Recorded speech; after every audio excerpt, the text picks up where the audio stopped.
Thyroid health को support करने के 4 एसेंशियल न्यूट्रिएंट्स जो आपकी डाइट में लाजमी होने चाहिए।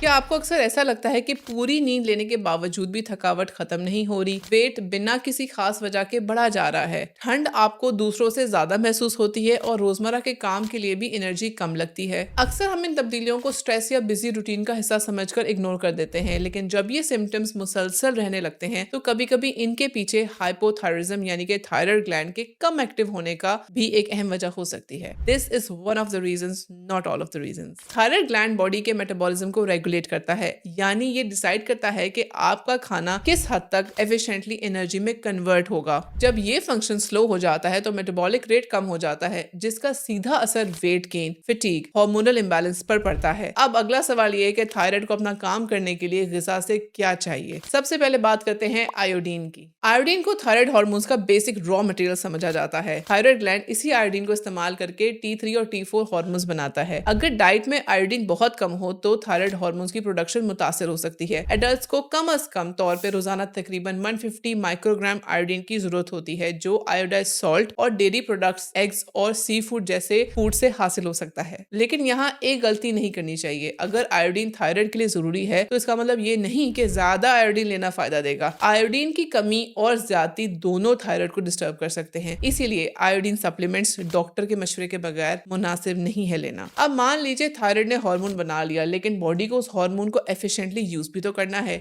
यानी सेलेनियम का किरदार सामने आता है। थायराइड पहले ज्यादा मिकदार में T4 बनाता है और फिर बॉडी इस T4 को एक्टिव फॉर्म यानी कि T3 में कन्वर्ट करती है। सेलेनियम इन थायराइड सेल्स को ऑक्सीडेटिव डैमेज से प्रोटेक्ट करने वाले एंटीऑक्सीडेंट सिस्टम में भी रोल अदा करता है। सेलेनियम अंडों में पाया जाता है, फिश में, मीट में और होल ग्रेन्स में भी पाया जाता है। और अगर आप डेली 2 सोक्ड ब्राजील नट्स ले लें तो ये भी बहुत बेस्ट इसका सोर्स हो सकता है। इसके बाद बात करते हैं जिंक की। जिंक को अक्सर सिर्फ इम्यूनिटी के साथ जोड़ा जाता है, लेकिन ये थायराइड हार्मोन सिंथेसिस और मेटाबॉलिज्म में भी बहुत अच्छा और अहम रोल अदा करता है। Pumpkin seeds, legumes, dairy products, meat और सी फूड जिंक के अच्छे डाइटरी सोर्सेज हैं, यानी कि थायराइड हेल्थ के लिए किसी एक सुपर फूड पर डिपेंड करने के बजाय एक बैलेंस डाइट लेना ही बहुत अहम है। और फिर हम बात करते हैं एंटीऑक्सीडेंट्स के बारे में और हेल्दी ओमेगा 3 फैट्स के बारे में। थायराइड हार्मोन्स बनाने का जो प्रोसेस है उसमें नेचुरली ऑक्सीडेटिव रिएक्शंस भी होते हैं, इसीलिए बॉडी को अपने एंटीऑक्सीडेंट डिफेंस सिस्टम की भी जरूरत होती है। बेरीज, स्ट्रॉबेरीज, सिट्रस फ्रूट्स और रंग बिरंगी सब्जियां एंटीऑक्सीडेंट्स प्रोवाइड करती हैं। इसी तरह